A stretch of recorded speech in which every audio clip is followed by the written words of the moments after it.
Hey guys, what's going on here? Ryan Fay from Wolfden Body Company. Last week's episode we did an overview of the fuel system. This week we're going to do a fuel filter header. Drew's really going to break it down for us just so we can learn some more about it and diagnose it better. Let's go see what he's up to.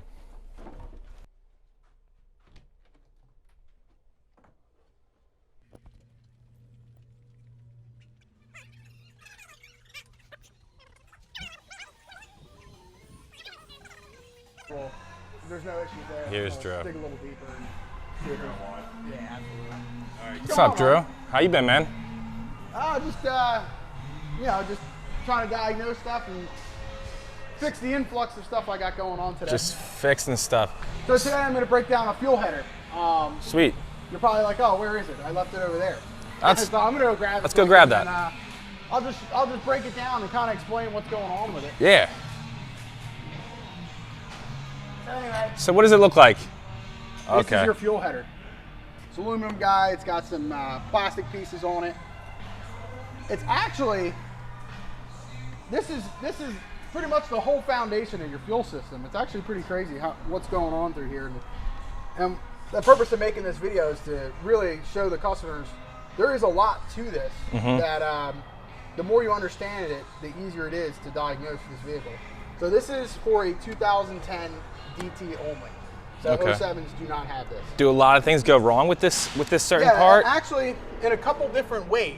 So I'm going to just kind of break it down and just show you what's going on here. So anyway, here's your fuel header here. So the best way to diagnose something is to actually understand how it works. So your fuel is going to come in here through this port, this brass fitting, the bigger port. And then it's actually picked up through this fuel pump. This is electric fuel pump. So the fuel comes in, this pump takes the fuel and it pushes it through an orifice into your fuel filter housing, which is right here. And your fuel filter housing pushes the fuel back into this port here, which feeds it to your intake manifold. Now, from your intake manifold, it goes to your injectors that are here, and then also through a port to your DSI metering unit. So, and then there is return fuel coming back, which is on the bottom side here. So this is your regulator, and then your fuel return goes right here. So looking at the unit, you do have a fuel heater here, which heats up all the fuel coming in. You have your whiff sensor, and then you have your fuel delivery pressure sensor.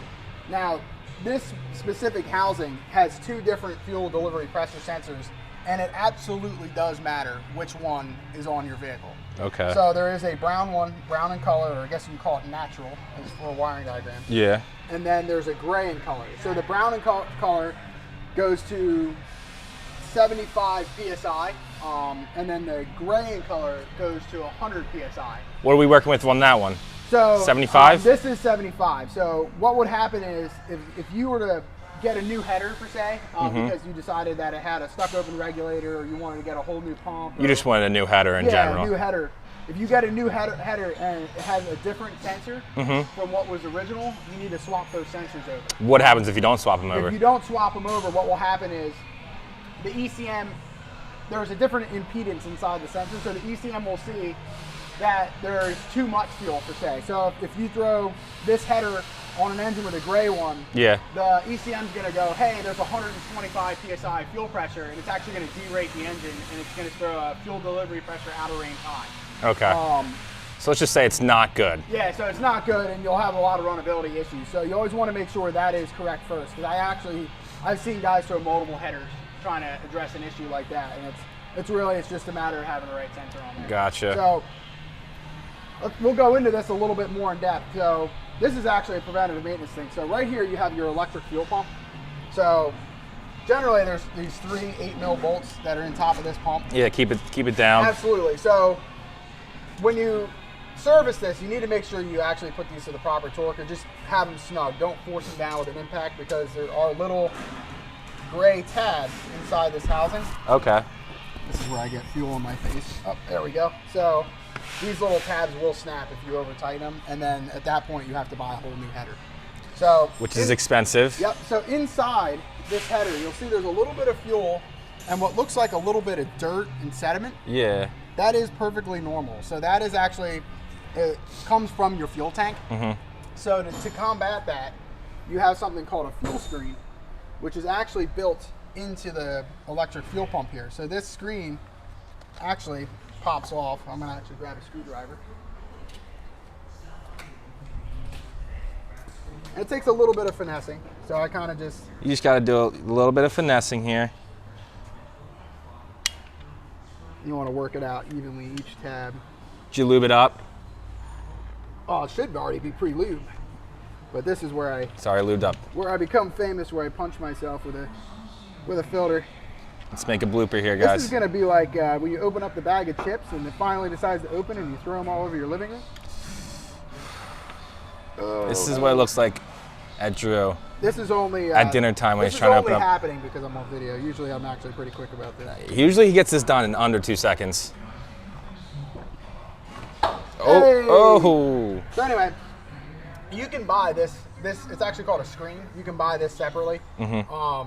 You don't need to purchase this say, unless you have like a tear in here, which I've actually seen multiple times. Can you purchase this at Wolfington? Absolutely. You can actually purchase it at our parts department. So Wolfington.com, guys. Yeah, what's important about this is there's an O-ring that sits here that seals it there, so it doesn't allow debris to go in between the screen and into the pump. Gotcha. And then there's an O-ring here which actually seals it inside the housing, so it only allows the fuel to go through the screen and only the screen. Because you don't want those particles. This is catching those particles before it goes to your main filter. These particles will actually destroy your injectors here if that debris does go to your injectors. So at the bottom of your screen again, so this is an actual preventative maintenance item. A lot of customers, they'll pull these out and there'll be just tons of debris on here. This is actually something that has to be cleaned every preventative maintenance. Every time you change a fuel filter, you have to clean this. Okay, so when do you want to get a new one? When are you gonna be holes in it, or? Yeah, if it starts tearing or you feel that it's no longer coming clean, don't even risk it. Get a new one. What will happen is this will get so restricted that it causes a restriction on this pump. Once this pump becomes restricted, you will burn out this pump. And the problem you'll have is there'll be a no start, crank no start, or you'll actually start having loss of power. Okay. Or you can even get fuel pressure below warning level as well, which could also be led to the pump. So anyway, so you got your screen, you got your pump. Inside here you got your fuel filter housing, and here's your fuel filter. So you always want to check when you pull these filters out. You always want to make sure it's pretty clean down there. If you see debris down there, take the time and clean it out, because you never know if that debris can get past this filter and into your main expensive part of the fuel system, which would be your injector. Yep. So I would never take the risk. Just clean it if you can.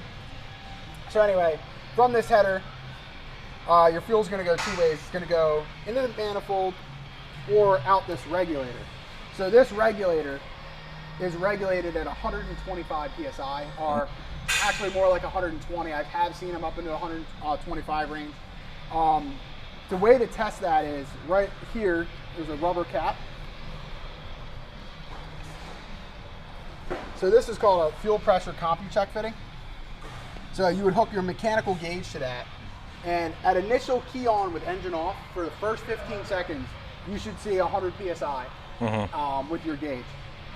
Now, it will drop off, which is perfectly normal. Once you start the engine, you'll have constant fuel pressure there all the time. Okay. If you see that fuel pressure lingering at 60, 70 psi, what you're going to want to do is turn the engine off, undo your return line, and just turn key on. And you should build maximum pressure here at your header. And if you see fuel coming out this fitting here, then you have a stuck open regulator. Also, you have a what? A stuck open fuel pressure regulator, which will cause low power, pulling hills, bucking and jerking. Gotcha.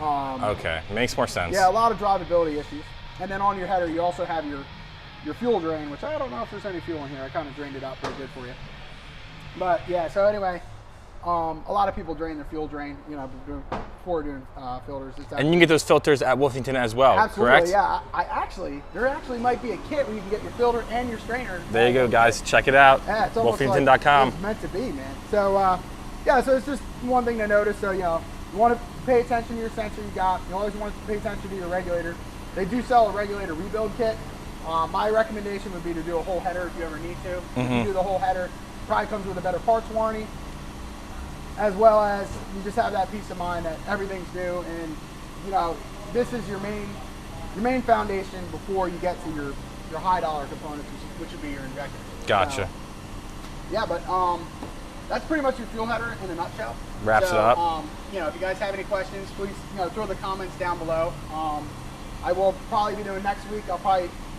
Same engine. I'll probably jump into the high pressure oil system or base oil system, which goes hand in hand with the fuel system. So sweet. Yeah. So join us next week. And awesome. Thanks, Drew. Appreciate it, man. Enjoy the rest of your day. Absolutely, man. See ya.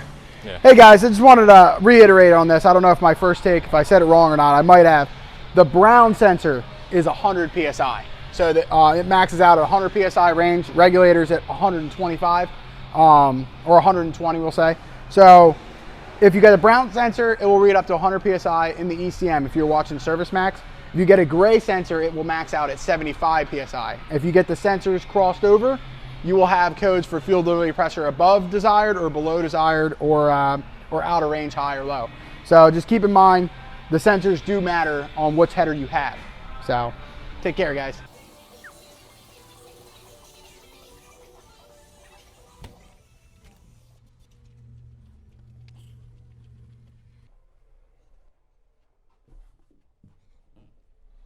Hey guys, hope you enjoyed the video. Hope you liked the content this week. If you guys want to hit that like button, that subscribe button, also the notification bell, that'd be great. Shoot a comment down below if you guys want to see Drew fix a certain part on a bus or anything else. We'll get to it. We're making this video for you guys. So put that comment down below, and we'll see you on next week's episode.